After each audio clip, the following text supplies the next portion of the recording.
সর্বশ্রেষ্ঠ মুফাসসির ইবনে আব্বাস রাদিয়াল্লাহু তাআলা আনহু কে? ইবনে আব্বাস, আব্দুল্লাহ ইবনে আব্বাস রাদিয়াল্লাহু তাআলা আনহু, যিনি আল্লাহ রাসূল সাল্লাল্লাহু আলাইহি ওয়াসাল্লামের চাচাতো ভাই ছিলেন, আপন চাচাতো ভাই। আব্বাস রাদিয়াল্লাহু তাআলা আনহু ছিলেন তার চাচা, আর আব্বাস রাদিয়াল্লাহু তাআলা আনহুর সন্তান ছিল ইবনে আব্বাস, আব্দুল্লাহ ইবনে আব্বাস। উনি ছিলেন রাইসুল মুফাসসিরিন। পৃথিবীর সমস্ত উলামায়ে কেরাম এই ব্যাপারে একমত যে রাইসুল মুফাসসিরিন হচ্ছেন আব্দুল্লাহ ইবনে আব্বাস রাদিয়াল্লাহু তাআলা। তিনি বলেছেন তার ছাত্র ইকরিমা রাদিয়াল্লাহু তাআলা, আব্দুল্লাহ ইবনে ওমর রাদিয়াল্লাহু তাআলা, মুজাহিদ, মুকাতিল সহ আরো বড় বড় মুফাসসিরিন ইকরাম সবাই এই ব্যাপারে একমত। ওয়ালায়ালিন আশরের কথা হচ্ছে আল্লাহ তাআলা এই 10 রজনীর শপথ করেছিলেন। এই 10 রজনী হচ্ছে জিলহজ মাসের প্রথম 10 রজনী। সুবহানাল্লাহ। সেই জিলহজের প্রথম দিন আছে, আমরা অতিবাহিত করছি অত্যন্ত ফজিলতপূর্ণ সময়। জিলহজ মাস হজের মাস। কিসের মাস? হজের মাস। জিলহজ মাস উযহিয়ার মাস, কুরবানির মাস। কিসের মাস? উযহিয়া, কুরবানি। কুরবানি আমরা তো বাংলাতে বলি কুরবানি, এটা আরবিতে এটাকে কি বলা হয়? উযহিয়া। কুরবান এই শব্দটি হয়, কুরবান শব্দটি হয়, কিন্তু হাদিসে অধিকাংশ জায়গায় উযহিয়া নামে এসেছে। উযহিয়া। তাহলে জিলহজ মাস কিসের মাস? হজের মাস। 2 নম্বরে জিলহজ মাস কিসের মাস? কুরবানের মাস, উযহিয়ার মাস।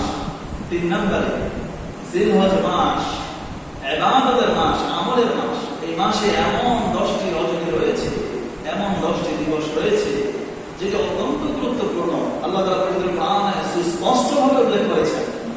কিছু কিছু মুফাসসিরিন ইকরাম ওনারা গবেষণা করতে যেয়ে এই কথাও বলে ফেলেছেন, এবং এটা অনেক উলামায়ে কেরামের কাছে গ্রহণযোগ্য মতামত যে জিলহজ মাসে এই 10 রজনী এটা উত্তম নাকি রমজানের শেষ দশকের রজনী উত্তম? কি বলেন? আরো 10 রজনী তো আমাদের কাছে ছিল, রমজানের শেষ 10 রজনী ছিল। এখন এই 10 রজনী নিয়ে আল্লাহ তাআলা আলোচনা করেছেন। ওই 10 রজনী এখন কোন 10 রজনী আমাদের কাছে অধিক উত্তম, এটা নাকি ওটা? কিছু কিছু উলামায়ে কেরাম, মুফাসসিরিন কেরাম এই দাবিও করেছেন, বলেছেন যে রমজানের যে 10 রজনী সে ব্যাপারে পবিত্র কোরআনে ইশারাতান, পবিত্র কোরআন এর ব্যাপারে ইন্ডিকেট করেছে, পবিত্র কোরআনে ডেসক্রিপটিভ বর্ণনা এর ব্যাপারে আসেনি, স্পষ্ট ক্লিয়ার কথা রমজানের শেষ 10 রজনীর ব্যাপারে বলেন। তবে ওয়ালায়ালিন আশরের ব্যাপারে এই 10 রজনীর ব্যাপারে স্পষ্ট। তবে শুধুমাত্র একটি জিনিস যে রমজানের শেষ 10 রজনীকে অধিক ফজিলতপূর্ণ করেছে, সেটা হচ্ছে লাইলাতুল কদর। সেটা কি? লাইলাতুল কদর। কারণ কদরের ব্যাপারে আল্লাহ তাআলা স্পষ্ট বলেছেন, ইন্না আনজালনাহু ফি লাইলাতুল কদর। আমি কোরআন নাযিল করেছি কদরের রাতে। ইন্না আনজালনাহু ফি লাইলাতুল কদর। তারপর লাইলাতুল কদরের ফজিলত বলছেন, লাইলাতুল কদরে খায়রুম মিন আলফি শাহর। আসলে লাইলাতুল কদরের ফজিলত হচ্ছে 1000 মাসের চেয়ে উত্তম।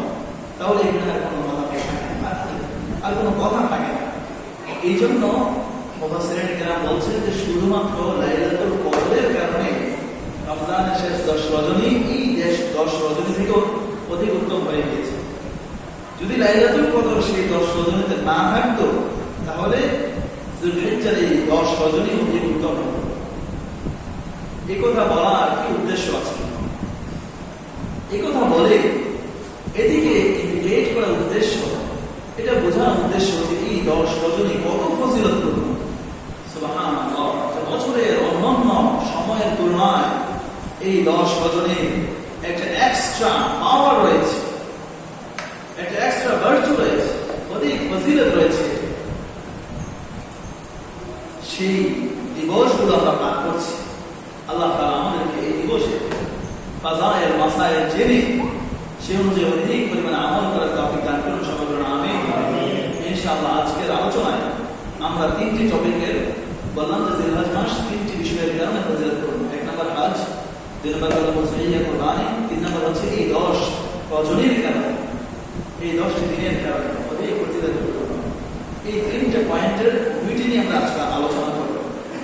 যদিও বা এটা বৃহৎ আলোচনার দাবি রাখে, কিন্তু কসম করব সঙ্গত কারণেই আমরা খুব বৃহৎ আলোচনায় যাব না, সংক্ষেপে এই 10 রজনীর আলোচনা করবো ইনশাআল্লাহ।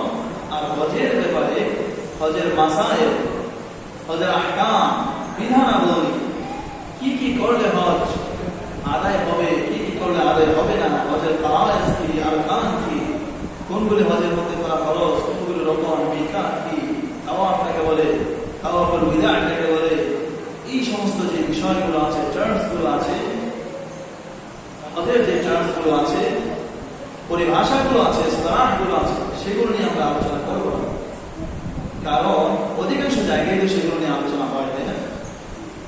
কিন্তু আমি মনে করি যারা হজে যাচ্ছি না তাদের জন্য হজের ফাজায়েল অধিক গুরুত্বপূর্ণ মাসায়েল আছে।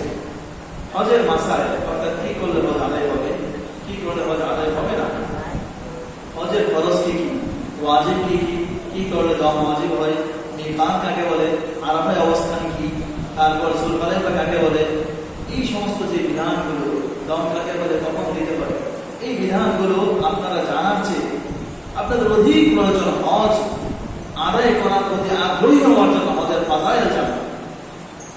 কারণ মাসায়েল জানা তো তাদের জন্যই ফরজ এবং তাদের জন্য অধিক উপযোগী যারা হজে যাচ্ছেন।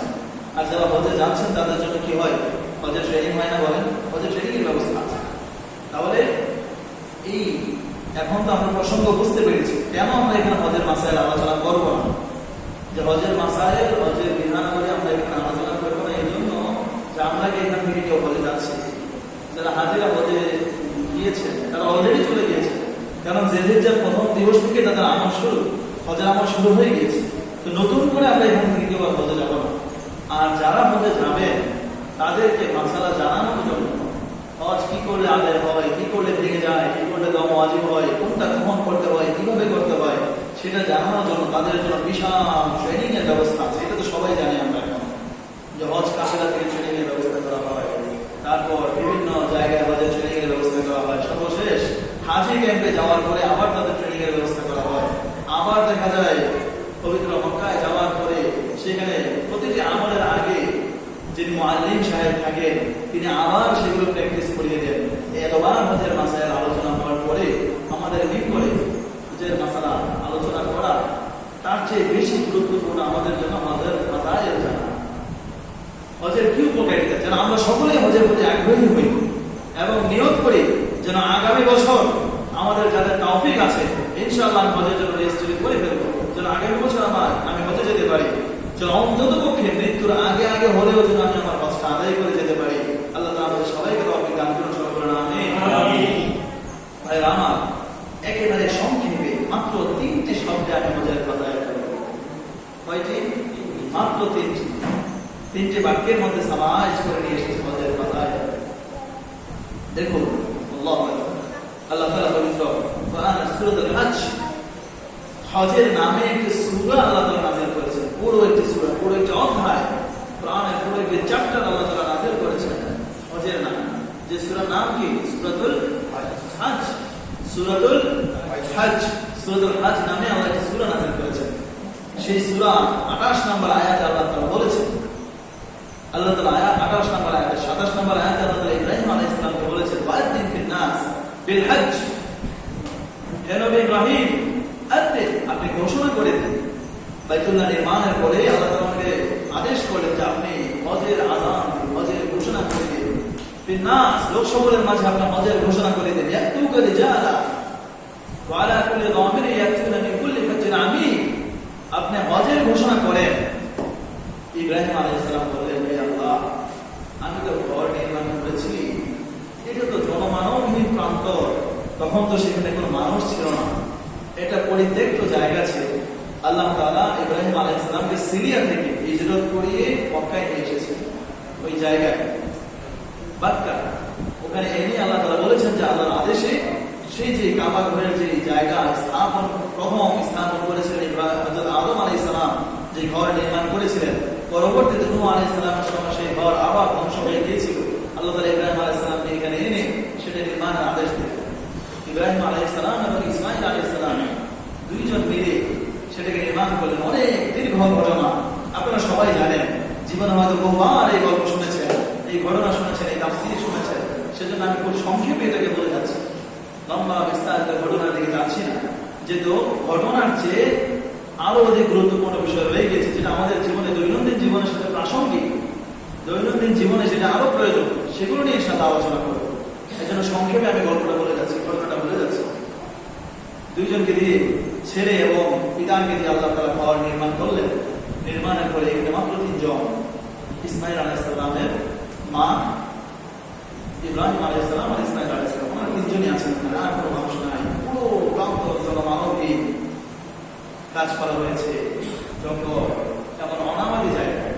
কিন্তু আল্লাহ তাআলা বলেন, ওয়া'আযিন ফিন নাস, আপনি লোক সকলের মাঝে আযান দিন, আহ্বান করুন মানুষকে, বিল হজ, হজের জন্য মানুষকে আহ্বান করুন। আচ্ছা, হজের জন্য মানুষকে আহ্বান